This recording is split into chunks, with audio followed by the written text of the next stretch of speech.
വിദ്യാർത്ഥികൾക്കുള്ള കൺസെഷൻ ടിക്കറ്റുകൾ smart students concession കാർഡാകും.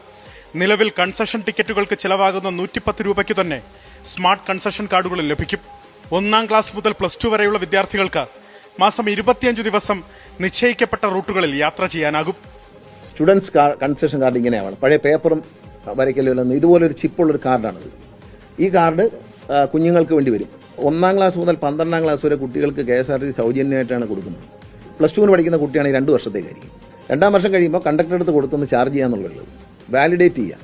ഒരു മാസം 25 ദിവസം കുഞ്ഞുങ്ങൾക്ക് യാത്ര ചെയ്യാം. നിലവിൽ KSRTC പുറത്തിറക്കിയ ട്രാവൽ കാർഡുകൾ വൻ വിജയം. 1 ലക്ഷം ട്രാവൽ കാർഡ് അടിച്ചതിൽ 82,000 വിറ്റുപോയി. 4 ലക്ഷം ട്രാവൽ കാർഡുകൾ കൂടി പുറത്തിറക്കും. +2 കഴിഞ്ഞാൽ റീചാർജിലൂടെ സ്റ്റുഡൻസ് കാർഡ് KSRTC ട്രാവൽ കാർഡാക്കി മാറ്റാനാകും. മാധ്യമപ്രവർത്തകർ, അംഗപരിമിതർ അടക്കം KSRTC യാത്ര ഇളവ് ലഭിക്കുന്ന എല്ലാവർക്കും പ്രത്യേക സ്മാർട്ട് കാർഡ് വരും. ജൂലൈ 1 മുതൽ KSRTCയുടെ എല്ലാ ഡിപ്പോകളിലും മൊബൈൽ ഫോണുകൾ നൽകും. ഡ്യൂട്ടിയിലുള്ള സ്റ്റേഷൻ മാസ്റ്ററുടെ കയ്യിൽ എപ്പോഴും ഫോണുണ്ടാകും. 24 മണിക്കൂറും ഇവ പ്രവർത്തിക്കും. സ്മാർട്ട് ഫോണുകളായതിനാൽ പൊതുജനങ്ങൾക്ക് വാട്സാപ്പ് വഴിയും പരാതികളോ മറ്റു വിവരങ്ങളോ അറിയിക്കാം.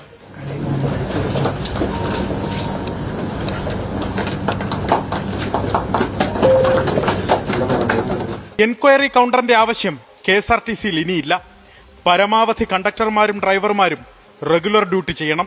അടുത്ത ബസ്, അടുത്ത stop, tracking, online ticket, seat ലഭ്യത തുടങ്ങി KSRTCയുമായി ബന്ധപ്പെട്ട എല്ലാ വിവരവും ഇനി മുതൽ ചലോ ആപ്പിൽ ലഭിക്കും.